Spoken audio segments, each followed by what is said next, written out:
pedir disculpas, digamos, no necesariamente es aceptar una responsabilidad directa. Si se quiere avanzar en el camino del diálogo, tiene que haber una posición de empatía por parte no solo de la presidencia, sino de las distintas autoridades al dolor, sufrimiento, necesidad, pena que están sintiendo muchísimas personas en el interior del país. Así fue la respuesta del jefe de la misión de la Comisión Interamericana de los Derechos Humanos, tras concluir su visita a nuestro país para recabar información sobre la muerte de las 50 personas durante las manifestaciones contra el gobierno de Dina Boluarte. Estuardo Ralón dijo que la presidenta Dina Boluarte debe mostrar más empatía con los afectados. Así, horas después, en un mensaje a la nación, la jefa de Estado pidió perdón. Como representante de la unidad nacional, cuando se da una crisis, pues tiene que ser altamente sensible y empático. La misión de alto nivel de la Comisión Interamericana de Derechos Humanos también sostuvo que la salida a esta crisis social está por medio del diálogo, acuerdos y respetando el Estado de Derecho.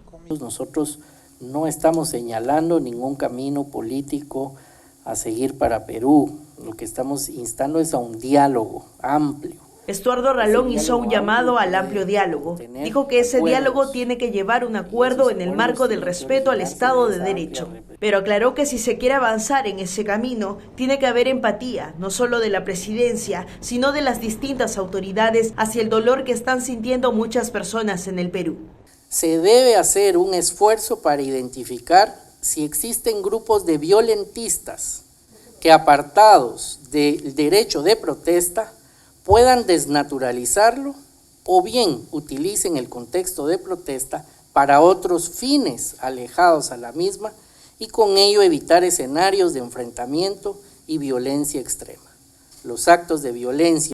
La delegación de la Comisión Interamericana de Derechos Humanos visitó Ayacucho, Cusco, Ica, Lima y Puno entre el 11 y 13 de enero. La comitiva, indicó Ralón, comprobó el deterioro generalizado del debate público y una fuerte estigmatización por factores étnicos, raciales y regionales hacia quienes protestan en las calles. Sobre todo en el discurso de algunas autoridades que generalizan a personas indígenas y campesinas, a las que califican de terroristas, senderistas, indio y de otras formas despectivas.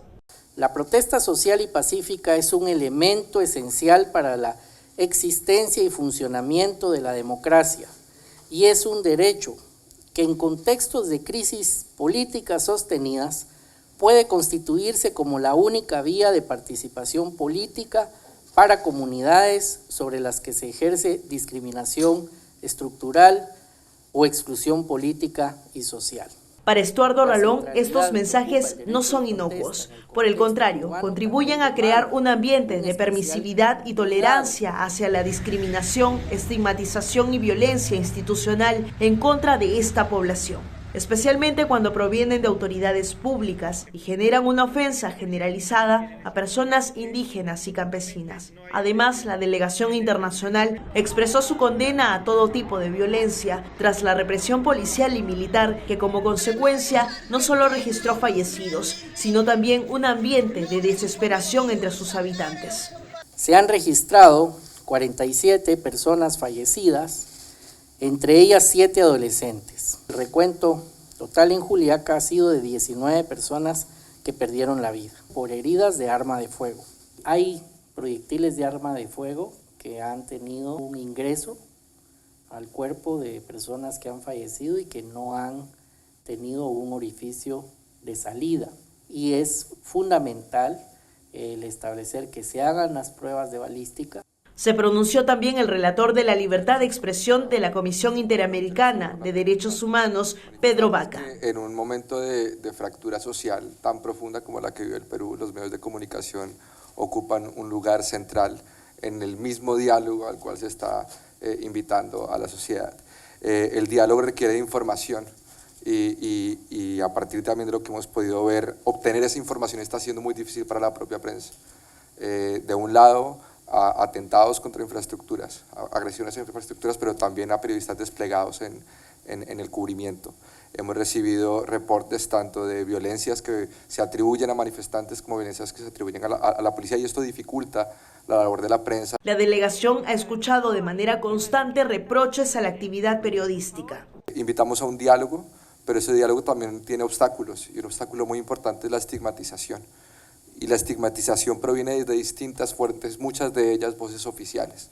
De aquí que el llamado también a que la estigmatización cese y a que los medios de comunicación tengan más oídos de escucha también en los territorios, porque allí se escuchó con fuertes reclamos sobre la poca empatía que pudiera existir con el cubrimiento de las situaciones que padecen muchas y muchos peruanos. Los comisionados reconocen que en las regiones del sur del país se vive un escenario dramático, que el gobierno no solo debe reivindicarse con reparaciones económicas a los deudos de los fallecidos, heridos y los demás afectados, sino también que haya un verdadero apoyo, pero sobre todo escucha activa, empatía y dejar de lado las etiquetas que separan y deshumanizan al otro.